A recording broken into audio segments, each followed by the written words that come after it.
English ഫുട്ബോളിൻ്റെ ചരിത്രത്തിൽ തന്നെ ഏറ്റവും വലിയ റൈവൽറി എന്ന് പറയുന്നത് നിസ്സംശയം മാഞ്ചസ്റ്റർ യുണൈറ്റഡ് വേഴ്സസ് ലിവർപൂളാണ്. അതിന് മേളിൽ ഒരു റൈവൽറി ഇല്ല. യുണൈറ്റഡ് എത്ര മോശം ടീമാണെങ്കിലും ലിവർപൂൾ വേഴ്സസ് മാഞ്ചസ്റ്റർ യുണൈറ്റഡ് ആണ് ഇംഗ്ലീഷ് ഫുട്ബോളിലെ ഏറ്റവും വലിയ റൈവൽറി. അപ്പം നമ്മൾ ശരിക്കും പറഞ്ഞു കഴിഞ്ഞാൽ ഈ ഒരു FA കപ്പിൻ്റെ ഈ ഒരു ടൈ അല്ലെങ്കിൽ ഡ്രോ വന്ന സമയത്ത് എനിക്ക് ശരിക്കും ഒരു പേടിയുണ്ടായിരുന്നു. ലിവർപൂളാണ് നമുക്ക് അടുത്ത ക്വാർട്ടറിൽ ഫേസ് ചെയ്യേണ്ടത്. സോ ആ ഒരു പേടിയുണ്ടായിരുന്നു. കാരണം ലിവർപൂളിൻ്റെ റീസെൻറ്റ് ഫോം നമ്മൾ നോക്കിയാൽ മാഞ്ചസ്റ്റർ യുണൈറ്റഡ് മാഞ്ചസ്റ്റർ സിറ്റിക്കെതിരെയുള്ള മാച്ച് പ്രത്യേകിച്ച് സെക്കൻഡ് ഹാഫൊക്കെ കണ്ടു കഴിഞ്ഞാൽ നമുക്ക് ശരിക്കും പേടി തോന്നും. പിന്നെ ലാസ്റ്റ് മാച്ചിൽ 5-6 ഗോളൊക്കെ അവർ സ്കോർ ചെയ്തു. അത് സ്പാർട്ട പ്രാഹയ്ക്കെതിരെയാണ്. അങ്ങനെ അതാണല്ലോ എന്ന് പറയുമ്പോഴത്തേനും ചില ആൾക്കാർ ചിലപ്പം വന്ന് പറയും, നിൻ്റെ യുണൈറ്റഡിനേക്കാളും നല്ല ടീം ആടാന്ന് പറയും. ആയിക്കോട്ടെ, നല്ല കാര്യം. പക്ഷേ എനിക്ക് ഈ ഒരു മാച്ചിലോട്ട് പോകുമ്പോൾ അല്ലെങ്കിൽ ഈ ഒരു പ്രിവ്യൂവിൽ ഒരിക്കലും ഒരു നെഗറ്റീവ് തോട്ടിലോട്ട് എനിക്ക് പോകാൻ വേണ്ടി താല്പര്യമില്ല. കാരണം കുറച്ച് പോസിറ്റീവായിട്ടുള്ള കാര്യങ്ങളുണ്ട് ഈ ഒരു മാച്ചിന്. യുണൈറ്റഡിനെ സംബന്ധിച്ച് കുറച്ച് പോസിറ്റീവായിട്ടുള്ള കാര്യങ്ങളുണ്ട്. കാരണം ഒന്നാമത്തെ പോസിറ്റീവ് നമ്മൾ നോക്കിയാൽ ഓൾഡ് ട്രാഫേർഡ് അല്ലെങ്കിൽ നമ്മുടെ 12th മാൻ, നമ്മുടെ ഈ ഒരു FA കപ്പിൻ്റെ ക്വാർട്ടർ ഫൈനൽ നടക്കുന്നത് ഓൾഡ് ട്രാഫേർഡിലാണ്. അതുകൊണ്ട് തന്നെ നമുക്ക് കാണികളുടെ എണ്ണം നമ്മുടെ ഭാഗത്ത് കൂടുതലാണ്. ഇപ്പം പ്രീമിയർ ലീഗാണ് യൂഷ്വലി എവേ ഫാൻസിൻ്റെ ഒരു സീറ്റ് അലോക്കേഷൻ എന്ന് പറയുന്നത് ഏകദേശം 4000-4500 സീറ്റ് അലോക്കേഷനൊക്കെയാണ് എവേ ഫാൻസിന് കൊടുക്കാറ്. പക്ഷേ FA കപ്പ് വരുമ്പോഴത്തേന് നേരെ ഇരട്ടിയാണ്. ഓൾമോസ്റ്റ് 9000-ഓളം സീറ്റ് അലോക്കേഷൻ ഈ ഒരു എവേ ഫാൻസ് ഇന്നത്തെ മാച്ചിൽ കാണും. അപ്പോൾ മാക്സിമം ഈ ഒരു ലിവർപൂൾ ഫാൻസ് ഇവിടെ വന്നിട്ട് ഒരു അറ്റ്മോസ്ഫിയർ, ലിവർപൂൾ ടീമിനെ സപ്പോർട്ട് അല്ലെങ്കിൽ അവരെ മോട്ടിവേറ്റ് ചെയ്യുന്ന രീതിയിലുള്ള ഒരു അറ്റ്മോസ്ഫിയർ ക്രിയേറ്റ് ചെയ്യാൻ വേണ്ടി അവർ ശ്രമിക്കും. പക്ഷേ ബാക്കി 67,000 ആൾക്കാർ നമ്മുടെ അവിടെ ഉണ്ട്. അപ്പോൾ അവർക്ക് ഈ ഒരു അറ്റ്മോസ്ഫിയറിനെയൊക്കെ പൊളിച്ചഴുകിക്കൊണ്ട് നല്ലൊരു അറ്റ്മോസ്ഫിയർ, യുണൈറ്റഡിന് ഫേവർ ചെയ്യുന്ന നല്ലൊരു അറ്റ്മോസ്ഫിയർ ഈ ഒരു 12th മാനിന് ക്രിയേറ്റ് ചെയ്യാൻ പറ്റണം. അപ്പം ആ ഒരു ഡ്യൂട്ടി പ്രോപ്പറായിട്ട് 12th മാൻ ചെയ്യുക. പിന്നെ നമ്മുടെ കാര്യം നോക്കിയാൽ രണ്ടാമത്തെ നമ്മുടെ ഒരു പോസിറ്റീവായിട്ടുള്ള കാര്യം എന്ന് പറയുന്നത് 2 ഇമ്പോർട്ടൻ്റ് ആയിട്ടുള്ള കളിക്കാരെ തിരിച്ചു വരുന്നുണ്ട്. Rasmus Hojlund, Wan ബിസാക്ക.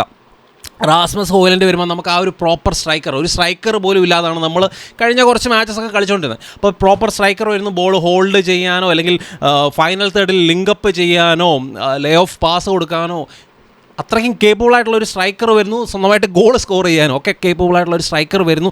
അതുപോലെ വാൻ ബിസാക്കയുടെ കാര്യം നമ്മൾ നോക്കിയാൽ നമുക്ക് ആകപ്പാടെ ടീമിൽ ഒറ്റ ഫുൾ ബാക്ക് ആയിരുന്നുണ്ടായിരുന്നു. ആകപ്പാടെ ഡലോ മാത്രമേ ഉള്ളായിരുന്നു. അത് നമ്മുടെ പ്ലാനിങ്ങിൻ്റെ പ്രശ്നങ്ങളാണ് ഈ ഡലോയെ മാത്രം വെച്ച് കളിക്കുക എന്ന് പറയുന്നത്. കാരണം നമ്മൾ ആ ഒരു ജനുവരി ട്രാൻസ്ഫർ വിൻഡോയിൽ അൽവാരോ ഫെർണാണ്ടസിനെയൊക്കെ ലോണിൽ വിട്ടേക്കുക.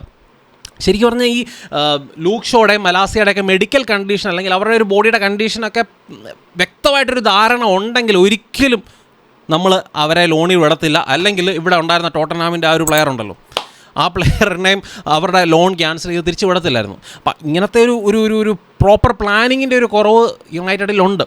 അപ്പം അതുകൊണ്ടാണ് അങ്ങനത്തെ ഒരു സിറ്റുവേഷൻ അല്ലെങ്കിൽ ആ ഒരു ഫുൾ ബാക്ക് സിറ്റുവേഷൻ ഇത്രയും പ്രശ്നമായത്. അപ്പം വാൻ ബിസാക്ക ഇങ്ങോട്ട് വരുമ്പോഴത്തേന് ശരിക്കും പറഞ്ഞാൽ നമുക്ക് സ്റ്റെബിലിറ്റി ആ ഒരു രണ്ട് സൈഡിലും പ്രോപ്പറായിട്ടുള്ള 2 ഫുൾ ബാക്സ് വരുന്നു. ലെഫ്റ്റിൽ ഇന്ന് മിക്കവാറും ഡലോ ആയിരിക്കും കളിക്കാൻ വേണ്ടി പോകുന്നത്, റൈറ്റിൽ വാൻ ബിസാക്ക കളിക്കും. അപ്പം ഈ 2 പ്ലെയേഴ്സിൻ്റെ ഇൻവോൾവ്മെൻറ്റ് ശരിക്കും പറഞ്ഞാൽ യുണൈറ്റഡിനെ നല്ല രീതിയിൽ പോസിറ്റീവായിട്ട് തന്നെ ഇൻഫ്ലുവൻസ് ചെയ്യും എന്നാണ് എൻ്റെ ഒരു ഇത്. പിന്നെ നമ്മുടെ ഈ ഒരു ഓൾഡ് ട്രാഫോർഡിൽ കളിക്കുന്നതുകൊണ്ട് തന്നെ നമുക്കൊരിക്കലും മാക്സിമം ഡീപ്പറായിട്ട് സിറ്റ് ബാക്ക് ചെയ്ത് കൗണ്ടർ എന്നുള്ള രീതിയിൽ ഇരിക്കാൻ വേണ്ടി പറ്റത്തില്ല. കൂടുതലും എന്നെ സംബന്ധിച്ച് യുണൈറ്റഡിൻ്റെ ഒരു അപ്രോച്ച് എന്ന് പറയുന്നത്, യുണൈറ്റഡിൻ്റെ ഒരു അപ്രോച്ച് ശരിക്കും പറഞ്ഞു കഴിഞ്ഞാൽ ഒരു മിഡ്ഫീൽഡ് ബാറ്റിൽ ജയിക്കണം. മിഡ്ഫീൽഡ് ബാറ്റിൽ നമ്മൾ നോക്കുകയാണെങ്കിൽ അപ്പുറത്ത് ലിവർപൂളിൻ്റെ ഭാഗത്ത് അവരുടെ മിഡ്ഫീൽഡ് മാരക ഫോമിലാണ്. എൻഡോ, മക്കലിസ്റ്റർ, പ്രോബബ്ലി സൊബോസ്ലോയ് അല്ലെങ്കിൽ എലിയട്ട്. എനിക്ക് തോന്നുന്നു മിക്കവാറും എലിയട്ടിനെ കളിപ്പിക്കാനുള്ള സാധ്യതയാണ്. നമ്മുടെ ഈ ഒരു കൗണ്ടർ അറ്റാക്കിംഗ് സ്റ്റൈലിനെയൊക്കെ ബ്രേക്ക് ചെയ്യാൻ വേണ്ടി ഈ എന്താ പറയുക കുറച്ചുകൂടെ ഓൺ ദ ബോൾ ഏബിളായിട്ടുള്ള എലിയട്ട് ആകുമ്പോഴത്തേനും കുറച്ചുകൂടെ ബോൾ ഡിസ്ട്രിബ്യൂഷൻ അല്ലെങ്കിൽ ഫ്ലാങ്ക് സ്വിച്ച് ചെയ്യാനൊക്കെ കുറച്ചുകൂടെ ഏബിളാണ് എലിയട്ട്. അപ്പം പ്രോബബ്ലി എനിക്ക് തോന്നുന്നത് ഇന്ന് എലിയട്ട് കളിക്കാൻ സാധ്യതയുണ്ട് ആ ഒരു മിഡ്ഫീൽഡിൽ. അപ്പം ഈ ഒരു മിഡ്ഫീൽഡിനെ ഡോമിനേറ്റ് ചെയ്യുക എന്ന് പറയുന്നത് അത്ര ഈസി അല്ല. കസമീറോയും കോബി മേനുവും ബ്രൂണോയും കൂടെ നല്ല രീതിയിൽ കടന്ന് ഹാർഡ് വർക്ക് ചെയ്യേണ്ടി വരും. നമുക്കെല്ലാവർക്കും അറിയാം ലിവർപൂളിൻ്റെ ഒരു രീതി എന്ന് പറയുന്നത് അവർ പ്രസ്സിങ്, കൗണ്ടർ പ്രസ്സിങ്, ആ ഒരു ഹൈ ഇൻറ്റൻസിറ്റി ഫുട്ബോൾ അവർ കളിക്കാൻ വേണ്ടി അവരുടെ ഒരു നാച്ചുറൽ സ്റ്റൈൽ അതാണ്. അതിപ്പോൾ എവിടെ ആണെങ്കിലും അവർ പോയി അത് തന്നെ കളിക്കാൻ വേണ്ടി ശ്രമിക്കും. പിന്നെ നമ്മൾ ലിവർപൂളിൻ്റെ ഭാഗത്ത് നിന്ന് നോക്കി അവരുടെ ഒരു ഇഞ്ചുറി ഇഷ്യൂസ്, അവർക്ക് കുറേ ഇഞ്ചുറി ഇഷ്യൂസ് ഉണ്ട്. പക്ഷേ നമ്മൾ മേജർ പ്ലെയേഴ്സ് അല്ലെങ്കിൽ ഗെയിം ചേഞ്ചിങ് പ്ലെയേഴ്സിൻ്റെ കാര്യം നമ്മൾ നോക്കിയാൽ ഡിയേഗോ ജോട്ട, അവരുടെ ഗോൾ കീപ്പറായിട്ടുള്ള അലിസൺ, അതുപോലെ ട്രെൻഡ്, കൊണാട്ടെ മിക്കവാറും ഈ മാച്ച് കാണത്തില്ലെന്നാണ് പറയുന്നത്. അപ്പം ഇത്രയും പ്ലെയേഴ്സ് അവരുടെ ഇല്ല, മെയിൻ പ്ലെയേഴ്സ് ഇല്ല. ബാക്കി കുറേ ഇഞ്ചുറീസ് ഉണ്ട്. കേർട്ടിസ് ജോൺസ് പോലത്തെ ആൾക്കാരൊക്കെ ഇഞ്ചുറി ആണെന്നാണ് എൻ്റെ ഒരു അറിവ്. അപ്പം ഇത്രയും പ്ലേയേഴ്സൊക്കെ ഇഞ്ചേർഡ് ആണെങ്കിൽ പോലും അവർക്ക് അവരുടെ അക്കാഡമി അല്ലെങ്കിൽ അണ്ടർ 23 എന്നൊക്കെ ആൾക്കാർ വന്ന് ഈസിലി അവരുടെ പൊസിഷൻസൊക്കെ ഒക്യുപ്പൈ ചെയ്യാൻ അത്രയ്ക്കും കേപ്പബിൾ ആയിട്ടുള്ള പ്ലേയേഴ്സ് അവർക്കുണ്ട് ബാക്കപ്പ്. പക്ഷെ നമ്മുടെ കാര്യം അതല്ല. അപ്പോൾ അതുകൊണ്ട് തന്നെയാണ് ശരിക്കും ഈ പ്ലേയേഴ്സൊക്കെ ഈ ചെറിയ ചെറിയ ചെക്കന്മാരൊക്കെ വന്നിട്ട് ടീമിലേക്ക് ഇടിച്ച് കയറി നിന്നിട്ട് അവർ വളരെ വളരെ കൂളായിട്ടാണ് ഈ വലിയ വലിയ പ്ലേയേഴ്സിൻ്റെ ഷൂസൊക്കെ ഫില്ല് ചെയ്യുന്നത്. ഇപ്പോൾ നമ്മൾ റൈവൽ ആണെങ്കിൽ പോലും ഇങ്ങനത്തെ കാര്യങ്ങളൊക്കെ കുറച്ച് നമുക്ക് അഡ്മയർ ചെയ്യാൻ പറ്റുന്ന കാര്യങ്ങളാണ് ലിവർപൂളിൻ്റെ ഭാഗത്തു നിന്ന്. അപ്പോൾ ഓൾഡ് ട്രാഫോർഡിലെ ഈ ഒരു മാച്ച് അത്ര ഈസി ഒന്നും ആയിരിക്കില്ല ലിവർപൂളിനെ സംബന്ധിച്ച്. ലിവർപൂൾ എത്ര ഫോമാണ്, എത്ര വലിയ ടീമാണെന്ന് പറഞ്ഞാലും അത്ര ഈസി ഒന്നും ആയിരിക്കത്തില്ല. ഓൾഡ് ട്രാഫോർഡിൽ വന്നിട്ട് 7-8 ഗോള് സ്കോർ ചെയ്യുക, അല്ലെങ്കിൽ 7 അപ്പ് അടുപ്പിക്കാൻ വേണ്ടി, അല്ലെങ്കിൽ 7 അപ്പ് കാണാൻ വേണ്ടി പല ആൾക്കാരും കാത്തിരിപ്പുണ്ടായിരിക്കും. പക്ഷെ അത്ര എളുപ്പമൊന്നും ആയിരിക്കത്തില്ല അങ്ങനെ 7 അപ്പ് നിരന്തരം, അല്ലെങ്കിൽ ഓൾഡ് ട്രാഫോർഡിൽ വന്ന് സ്ഥിരം 7 അപ്പ് കുടിപ്പിക്കുക എന്നൊന്നും പറയുന്നത് അത്ര എളുപ്പം പരിപാടിയൊന്നുമല്ല. അപ്പോൾ ഞാൻ ടഫർ ഫൈറ്റാണ് ഞാൻ എക്സ്പെക്ട് ചെയ്യുന്നത്. ഒരിക്കലും ഞാൻ എത്ര മോശം ടീമാണെങ്കിലും നമ്മുടെ ടീം തോക്കും എന്ന ഒരു പ്രിവ്യൂവിൽ ഞാൻ പറയത്തില്ല. ഞാൻ ഹോപ്പ്ഫുള്ളി നമ്മൾ ജയിക്കും. ഓൾഡ് ട്രാഫോർഡിൻ്റെ ആ ഒരു എഫക്റ്റ്, അല്ലെങ്കിൽ നമ്മുടെ പല പ്ലേയേഴ്സും ഇമ്പോർട്ടൻ്റ് ആയിട്ടുള്ള 1-2 പ്ലേയേഴ്സ്, അല്ലെങ്കിൽ ഹാരി മഗ്വയറിൻ്റെ കാര്യം ഞാൻ പറഞ്ഞു. ഞാൻ Rasmus Hojlund, Wan Bissaka, Harry മഗ്വയറും ഇന്നത്തെ മാച്ചിലുണ്ട്. അപ്പം ഇത്രയും പ്ലേയേഴ്സൊക്കെ തിരിച്ചു വരുന്നത് നമ്മുടെ പോസിറ്റീവായിട്ട് തന്നെ നമ്മുടെ ഗെയിമിനെ എഫക്റ്റ് ചെയ്യുമെന്ന് തന്നെ ആണ് എൻ്റെ ഒരു പ്രതീക്ഷ. അപ്പം നമ്മൾ ആ ഒരു 2 ടീമിൻ്റെയും ലൈനപ്പൊക്കെ നോക്കിയാൽ എന്നെ സംബന്ധിച്ച് ബാക്ക് ലൈൻ, യുണൈറ്റഡിൻ്റെ കാര്യത്തിൽ നിന്ന് സ്റ്റാർട്ട് ചെയ്ത് കഴിഞ്ഞാൽ ബാക്ക് ലൈൻ നമ്മുടെ 2 centre backs Varane Maguire, 2 full backs, left ബാക്കായിട്ട് ഡിയേഗോ ഡലോ, റൈറ്റ് ബാക്കായിട്ട് വാൻ ബിസാക്ക. പിന്നെ നമ്മുടെ മിഡ്ഫീൽഡ് നോക്കി കഴിഞ്ഞാൽ കസമീറോ, കോബി മെനു, ബ്രൂണോ ഫെർണാണ്ടസിൻ്റെ മിഡ്ഫീൽഡ്. ഫ്രണ്ട് 3 എന്ന് പറയുന്നത് റാഷ്ഫോർഡ്, ഗർനാച്ചോ, ഹോലൻഡ്. അപ്പോൾ ഇതായിരിക്കും യുണൈറ്റഡിൻ്റെ ഒരു 4-2-3-1 എന്ന് പറയുന്ന ഷേപ്പിൽ യുണൈറ്റഡിൻ്റെ ആ ഒരു ഫോർമേഷൻ. ലിവർപൂളിൻ്റെ കാര്യം നോക്കിയാൽ അവരുടെ യൂഷ്വൽ 4-3-3 എന്ന് പറയാവുന്ന ഫോർമേഷനിൽ ബാക്ക് 4ൻ്റെ കാര്യം നോക്കിയാൽ എനിക്ക് തോന്നുന്നു മിക്കവാറും വാൻഡേക്ക് ക്വാൻസ തന്നെ ആയിരിക്കും അവരുടെ ആ ഒരു ഡിഫെൻസീവ് പെയറിങ്.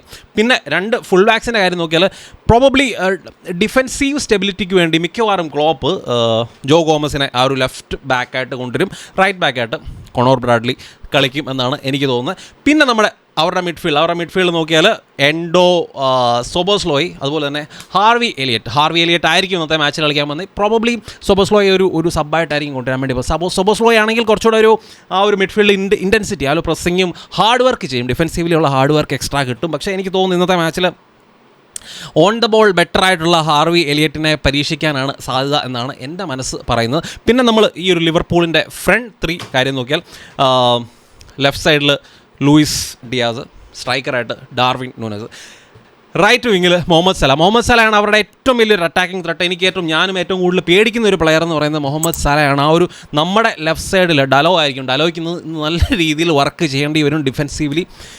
അത് മാത്രമല്ല ഈ ഒരു ഇഞ്ചുറി കഴിഞ്ഞ് ഈ പുള്ളി തിരിച്ച് വന്നിട്ടാണെങ്കിലും പുള്ളിയുടെ ഗെയിമിൽ യാതൊരു ചേഞ്ചും ഇല്ല. പുള്ളി ഇപ്പോഴും ആ ഒരു ഫ്ലോയിൽ കളിച്ചുകൊണ്ടിരിക്കുകയാണ്. അപ്പം മുഹമ്മദ് സല ഈസ് ദ റിയൽ ഡേഞ്ചർ. അപ്പോൾ ഇതൊക്കെയാണ് എനിക്ക് ഈ ഒരു പ്രിവ്യൂവിൽ പറയാനുള്ളത്. നമുക്ക് ഈ ഒരു മാച്ചിനെ പറ്റി, പ്രിവ്യൂവിനെ പറ്റി ഒക്കെയുള്ള നിങ്ങളുടെ അഭിപ്രായങ്ങൾ തീർച്ചയായിട്ടും നിങ്ങൾ കമൻസായിട്ട് ഇടാൻ പറ്റുന്ന നല്ല വീഡിയോ കാണാം.